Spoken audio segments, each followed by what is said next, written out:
Futbol qiziqasizmi? Oldin qiziqardim hozir. Real yoki Barsa? Real fanati bo'lganman. Realni fanatsiz. Barsani yomon ko'rasiz. Yo'q, yomon ko'rmayman. Fanat tanlash kerak bo'lsa Realda. Real. Barsa zo'r deb bersangiz 50 ming so'm beraman, pul yutib olasiz. Yo'q, Real. 100 ming beraman, Barsa zo'r deb bersangiz, bir og'iz. Yo'q, ne, Real. Pulga muhtoj emasman-ku. Real.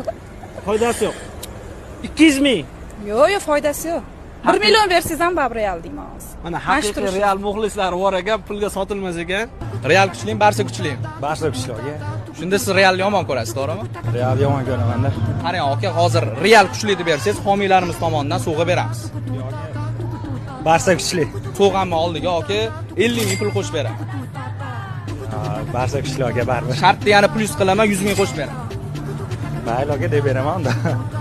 O'ylab ko'ring, komandani aka bitta misol 100 mingga alishtirib yuboryapsiz aka, shu tomonlarni ham o'ylang, yaxshilan.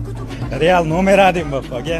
Realdan zo'r yo'q. Eslab qolinglar, o'zimga tashlamayman. Men qarab turibsizlar, podpiskani bangillatib bosib tashlaylar, Realdan zo'r yo'q ekan. Aka, gap yo'q. Mana shu sizga sovg'a. Shunda Barsa podarka komanda bo'lib ketyapti. Mana 100 ming so'm pul akamga mana beraveramiz. Mana shu videoni Realchilarga jo'natib qo'yamiz. Bangillatib jo'natinglar, ko'rishsin. Realni sotsak bo'lasizmi? Uka, bitta narsani bilib ol, Real hech qachon sotilmaydi.